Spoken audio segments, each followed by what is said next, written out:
Alors bonjour, donc voilà la tarte aux pommes et à la poire après cuisson.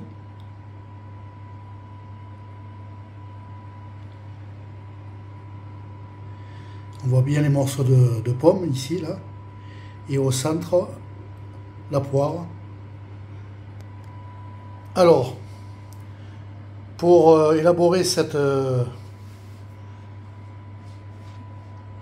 tarte, il m'a fallu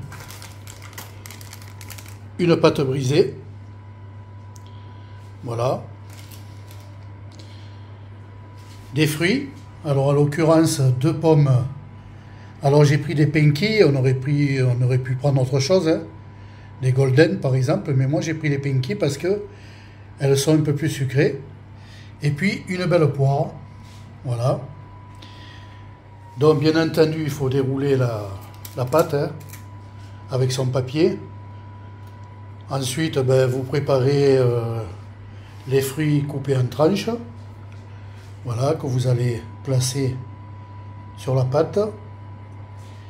Ensuite, une fois que tout est placé, comme on va dire crème, j'ai pris 2 yaourts à la grecque que j'ai mis dans un bol, avec un petit peu de cannelle que j'ai mélangé à la cuillère.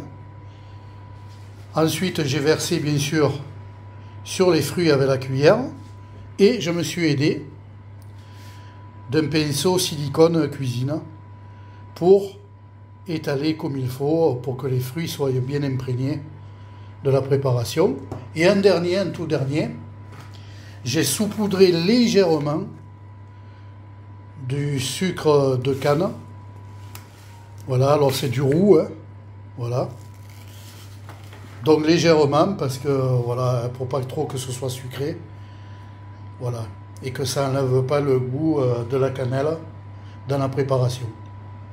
Ensuite, bien entendu, j'ai mis au four 35 minutes à peu près à 180 degrés.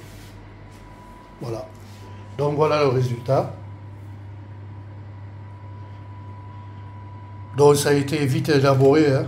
Voilà, surtout que la pâte était toute faite. Donc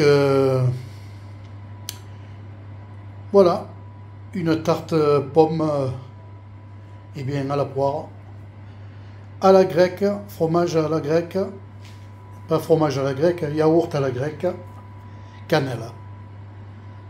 Voilà, bon appétit et bon dimanche. À bientôt.